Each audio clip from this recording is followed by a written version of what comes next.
You're listening to Learning Leader Spotlight, interviews with corporate L&D leaders. On each episode, we sit down with key industry experts to discover more about what's happening in the world of learning and development, from current trends and insights to the most valuable lessons learned along the way. Join us for a fresh perspective on all things training and the best direction forward. Here's your host, Leanne Langford. Hi, welcome to Learning Leader Spotlight, the podcast where we interview the learning leaders of today to help the learning leaders of tomorrow. I'm your host, Leanne Langford. I'm the president of Training Pros. And Training Pros is a learning and development company where we provide consultants for your projects. We like to say, when you have more projects than people, let Training Pros fund you, the consultant, to start your project with confidence. I want you to join me in welcoming today's guest. Today, I have Josiah Owens. He's an Atlanta area learning and development leader. He is also the president-elect of the Greater Atlanta ATD chapter.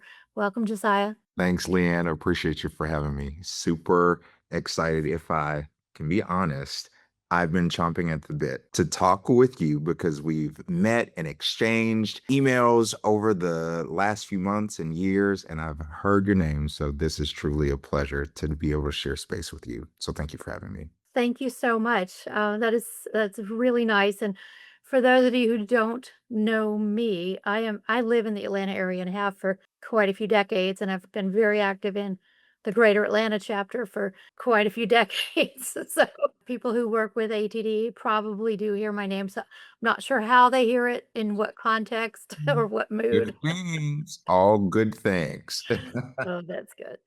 Well, so can you share with our audience just a 60-second overview of who you are and what you do? Absolutely. So I like to think of myself as an impact chaser, and I get to do that through talent development. The entire string of my career has gone from the private sector in manufacturing, being known as the training guy because I happen to be pretty good with PowerPoint and video production, to getting into learning strategy and figuring out the ways in which we could enable our workforce differently. So it's provided me access to different industries, exposure to different industries, now being in nuclear. And again, that thread being around people development. How can we encourage people to be curious and unlock the potential in, I think, an organization's greatest asset, which is its people? So excited to be here. That's quite a great answer. I love it. You kind of gave away some of the answer to the next question, but I think there's more to it. How did you first get into the L&D field? So I actually started in the video production space back in my hometown in Tennessee. I was fortunate. I come from a family of educators. And when you come from a family of educators, you tend to get brought into the things that they're working on during the day. And I happened to be the one that was the technical one in the family. And I'll never forget, my uncle asked me, "Hey, nephew, could you help me with putting together something that's more energizing and engaging for our audience? We're teaching some new concept and I don't want to put them to sleep." His words exactly. So at the time, PowerPoint, Windows Movie Maker as well was pretty popular. And so I put something together and it was like his eyes lit wide open, just based on the fact that they'd never seen it done before. Got a lot of feedback, and I got brought in as a contractor, actually in high school, to help my local school system with what I didn't know then was really instructional design. And that's where the start came from, kind of applying that throughout early roles and getting into talent development and training efforts. That's where it began. That's amazing. And you just made me feel extremely old. I'm good. We're wise. Thank you. Okay. Okay, so you've been in L&D a little while. Yeah. What are the most impactful changes you've seen in the last few years? I'd say it's the accessibility of resources. Historically, it felt like those who knew were the only ones who knew. They were the ones who kind of grew up in using the traditional LMS tools or the authoring softwares, and they knew what the learning theory and approaches were. But now we're seeing an entirely new generation being afforded access through different tools and resources in a way that's completely opened up, I think, the aperture of what it looks like to develop people, because it's not limited to a certain group within an organization. Really, anyone can do it. Okay, great. I love talking about accessibility. So not only do I have a special needs child, I sent one of my children to into school that specialized in dyslexia children, even though she wasn't dyslexic. So I got a lot of exposure to that. And then as I age, of course, I have my own impairments, like hearing impairment is starting to hit. And it's like, now I see how important these things are because, it's when I go to a presentation in a echoey chamber and they've got subtitles going, I'm so grateful. Isn't that the only way to watch movies now? I used to hate it when I was younger, but there's no way that I can watch a movie without subtitles now. I honestly, it used to be I would just watch the ones with accents, like the heavy British or Irish or whatever. And now it's like all of them. It makes it funner. Well, I don't miss anything. The one thing I wish they'd change though is they'll show what people are like texting on their phone, but they don't subtitle that. That is true. I maybe for those who have any type of access or control of that, that's a piece of feedback. Because when you're in L&D, you love to get feedback. That's a piece of feedback that if Yeah. we get to that point where we can have subtitles that capture what's on the phone, we might be in good shape. Quite literally, we just my husband and I are just very quick to just say pause. Okay. And one of us goes up with our glasses and reads it out to the other one. That's a hack. That's a hack. It works. Well, I know, but who wants to get up off the sofa when you've settled in to watch an evening movie? They're there. That's just, it was my feedback to the movie industry. Given all the changes we've been experiencing, where do you see L&D headed in the next 5 years? Honestly, I see a lot of opportunity for collaboration. There historically have been a lot of silos in which L&D has operated, and I don't think it was by choice. I believe that, frankly, it served a specific function and a specific role, and at the time, it was helpful. Now that we've seen things be expanded from an accessibility perspective, that anyone can essentially lean into development differently, we're seeing the needs of businesses change. And then obviously we're seeing AI come into play in a new and enabling way. I can see L&D needing to take a step farther into what does it mean to be a partner to the business, not just an expert in development and content. Expertise is valuable, exposure is valuable, wisdom is valuable, yes. And understanding how that translates, what leaders care about, what finance cares about, what marketing, what IT cares about, having that level of partnership is going to be a requirement. And in my opinion, I don't have a crystal ball, but I can just see there needing to be this mental model shift from development to collaboration to strategy, even to recommendations where training might not be the thing. It might be something that looks more experiential. It might be something that looks more like a process that could completely upend what we thought it could look like. But that's where consultative collaboration comes into play. I definitely see us heading into that space quite a bit.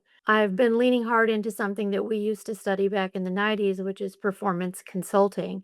When I learned instructional design, and then when I got into these larger corporations, they were all focused on performance consulting. So I had to learn expand my skill set. And I fell madly in love with it. And it seems to have kind of gone the wayside when content became more the focus. And now I feel like we're Coming back. It's coming. shifting back.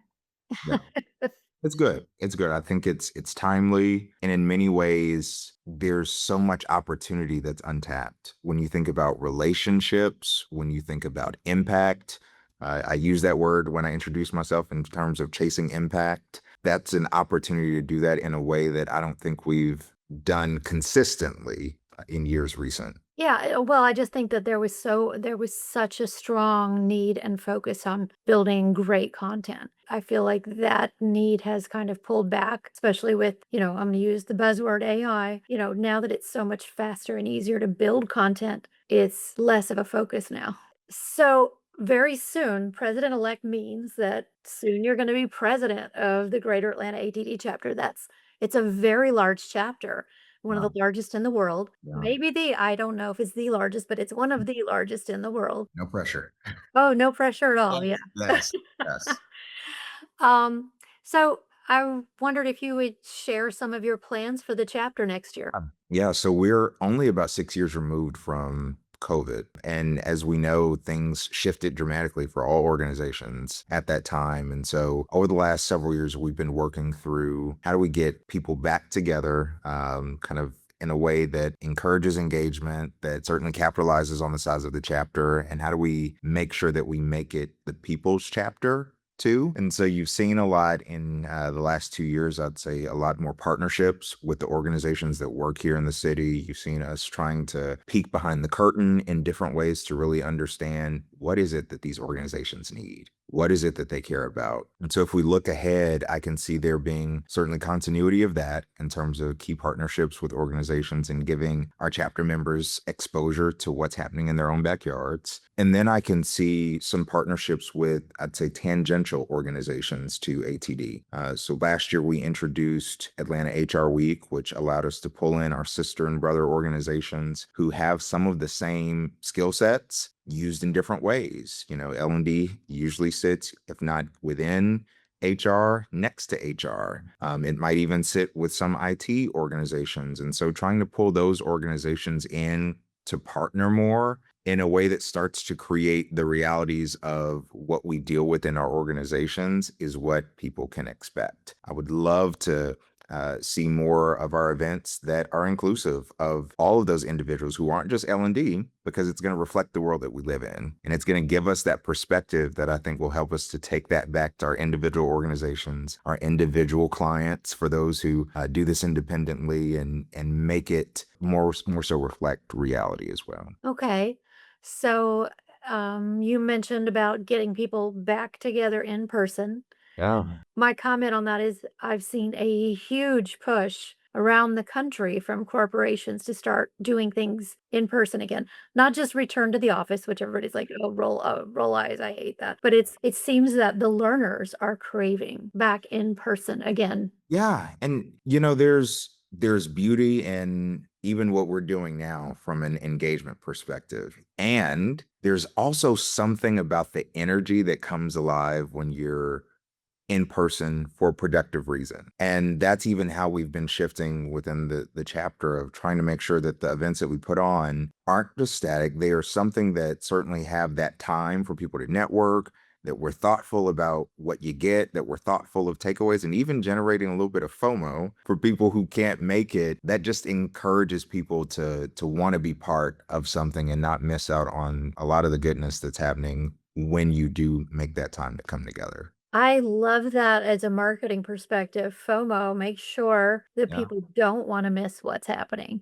And how often do we have that? As I think about just our industry, it's so focused on learning, which is important and great, but generating excitement to learn. That is something that's different. That if I think about a successful presidential year for me, I would hope that we can look back and we generated a ton of excitement within the greater Atlanta area. And hopefully that kind of ripples to across the US in terms of setting an example for what it looks like to build excitement to learn. That is definitely true. And then, the chapter does have other elements to it besides learning, of course, there's connection. And, I spend a lot of time focusing on connection in my company. And I think that that's one thing that people can't get from the larger ATD national or international or the larger organizations. You can get that one on one connection that you can get with the local ATD chapters. Backyard. That is true. That is true. It makes all the difference. And you realize as you start to come out more and see people more, then it helps you to build connections with a potential client, potential new employer. I mean, the possibilities are endless. Lifelong colleague, lifelong friend. Yeah. I literally at the last ATD meeting you guys put on, which was like 100 people, it was huge. I was so thrilled. I was running into people that I've known for 20, 25 years from ATD. I didn't See? know them as clients, I knew them as colleagues at ATD. Back again. That's what I want it to feel like, a reunion. And if we think about that. And I just know there's so much goodness that happens as a result of that. There absolutely is. So I just love this. I can't wait to see what you do with it next year. I'm eager to be part of it. I still attend our local chapter meetings and I also attend virtual chapter meetings in other states. And if I happen to be in the area, I will visit those because I travel a lot. We love to see. Thank you for setting the example of who you are being plugged in. Oh, absolutely. And plenty of my relationship managers are very involved in their local chapters because I strongly encourage it. And any time they need for doing that is blessed by me because I think it's so important. Good, good. We love to see it. Okay, I'm going to shift gears. Now, your chapter does have a mentorship program, but we've all had our own mentorship stories. Who has been your most influential mentor? So I'm going to answer that. And before I answer that, I'm also going to give kudos because this individual is no longer with us. But I definitely, it's hard to narrow on one individual. So I thank all who play a role in what I call my board of directors.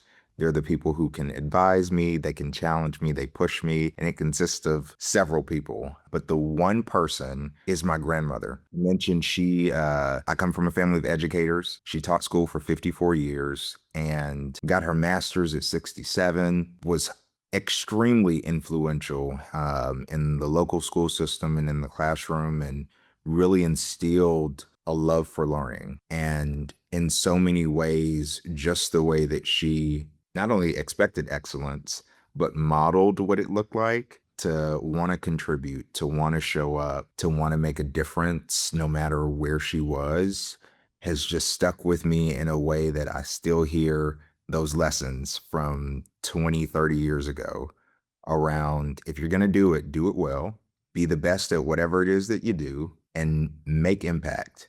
Don't just take up space, be intentional with every single thing that you do. So when I think about experiences that I want to create or roles that I sit in, I really take those words to heart in a way that provides kind of this everlasting mentorship, even though she's no longer here. So I love the story and I have a huge heart hearing about her because I'm like, she got her master's at 67.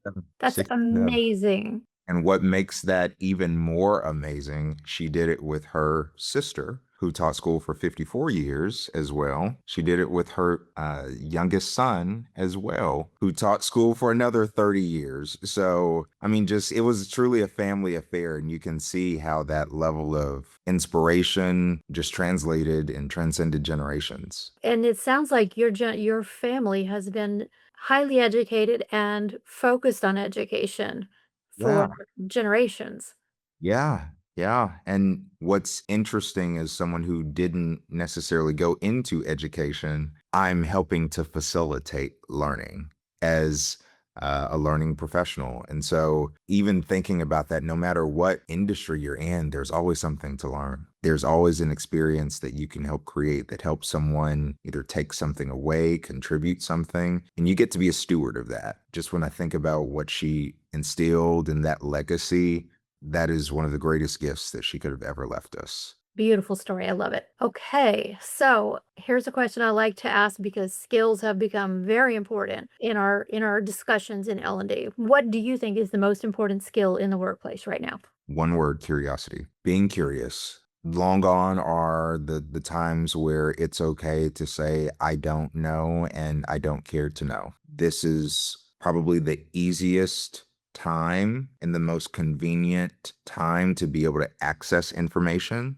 to be able to try new things. And in fact, I can see that being one of the only ways to maintain in this time of rapid change, of being curious, not only to learn, but of what is a challenge that someone else is having, because that then allows you to perhaps partner with them to help with working through that problem. So curiosity on its own, I think that's the biggest skill. If people would lean into that, you would be surprised about what you could accomplish and what that unlocks by just being curious. I wouldn't be surprised, but absolutely, I believe curiosity, focusing on always learning. You should be learning something new every week. So I personally take time every week to attend a webinar on something that I don't know about yet. Need to expand my learning all the time. I would be foolish to think that I understand what's going on all the time because everything changes. All the time, all the time. And even asking others, conversations like these about what's going on in their world, stepping outside of yourself for a moment and being curious about what is going on in the world around you and in others' worlds, I think will unlock so much. So I love that. Absolutely. And yes, these podcast conversations are a huge way for me to stay in touch with what's happening in the L&D, the corporate side. We also do other conversations where we pull together learning leaders, and my whole thing is I'm going to keep my mouth shut and not say a word and just soak it in. Yep. So So good. So good. I love curiosity. I think that's a great skill, and I'm happy to hear you think that that's the most important skill as well. Maybe Yeah. you should have a chapter meeting on that next year. I'm but as a note, thank you for the opportunity to do some pre-planning. See, got all this. All right, now here comes the most difficult question, so I always give you a heads up ahead of time because you can't answer it without the heads up. What is the one book everyone wanting to be an L&D leader should read? I'm going to go with 7 Habits of Highly Effective People. And I intentionally chose a non L&D, and I'm using air quotes, book because I believe it's one of the best books and frameworks to ground someone as an individual, to get you centered on what does it mean to kind of master your own habits, to lean into yourself a bit before you then help someone else. And a lot of what our industry is about is helping others work through, learn, problem solve. Getting yourself grounded before you go into that will make you a much better leader, much better manager, much better individual contributor than if you didn't. Absolutely would recommend that by Stephen Covey. It's an amazing book, and I'm glad you recommended that one. I leaned heavily on one of Covey's models during the shutdown. You mentioned the pandemic earlier. When we had the shutdown, a lot of people were panicking. Their anxiety level was off the charts. It was a very difficult time for some people. And so I would sit down with that person that I could feel the panic coming off of them on the Zoom call because suddenly we're all on Zoom calls.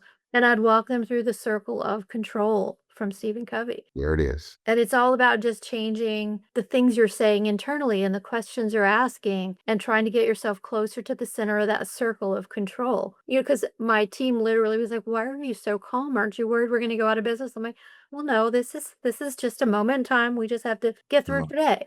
That's it. That's it. Stay right here. Stay present. Yeah, and what can I control about this situation and forget about what I can't control. And how befitting is that when you think about L&D? We don't control acquisitions. We don't control technology. We can influence. We don't control hiring decisions, headcount per se. We might not even control the content. There's a lot we don't control in L&D, but like you said, our goal is to try to influence. If we focus too hard on the fact that we can't control it, You'll miss out. we'll miss out on what we can control and what we can take care of. Correct. You're making me want to download it to my phone and listen to it again. It's a great, I've read it, listened to it a couple of times, and there's always something new in there. That's just it. You can listen to these, and 5 years later, 10 years later, you listen to it again, and it's a whole different thing because the context is different for you now. You got different exposure and experience where you're like, I did not do that at that time. And that's probably why. And you're putting it together. Exactly. Gosh, it has been such a great conversation today. That. Thank you so much for coming on and being my guest. Thank you for having me. I'm so glad that we were able to connect. Certainly, we saw each other in person at the chapter meeting, but a great opportunity to finally have this conversation that I know I've been itching to have. So thank Well, you. everybody got to see you because you're up on stage. It's the shoes or the hat, maybe one of Yes. the two. And I don't know, maybe I stand out with the white hair in the back. I don't know, but I just Find your thing. That's the reason I wear a hat. I don't have as much hair, so I have to pick what I can to stand out. exactly. Well, thank you so much. And as our thank you gift to you, our charity at Training Pros is to plant trees in the world. We have planted 5,500 trees in the world to date, and we're going to plant 5 more in your name as our thank you to you. Thank you. Thank you. When I think about planting trees, I'm kind of looking out. We've got a garden. We recently purchased 19 acres and we are starting a garden. And so when I think about planting, and in my office, I have several seeds yet to be planted, how timely is that? And it's inspiration to get into the garden and drop them in. That's amazing. 19 acres in the Atlanta area. Yeah. Yeah.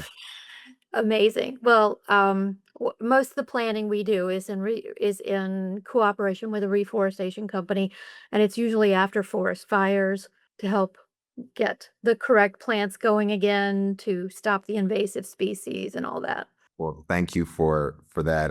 I'm honored and also motivated to be cultivating as well. So thank you. That's wonderful. Well, that's it for this week's episode of Learning Leader Spotlight. We hope you join us again next week to hear from another learning leader from another industry.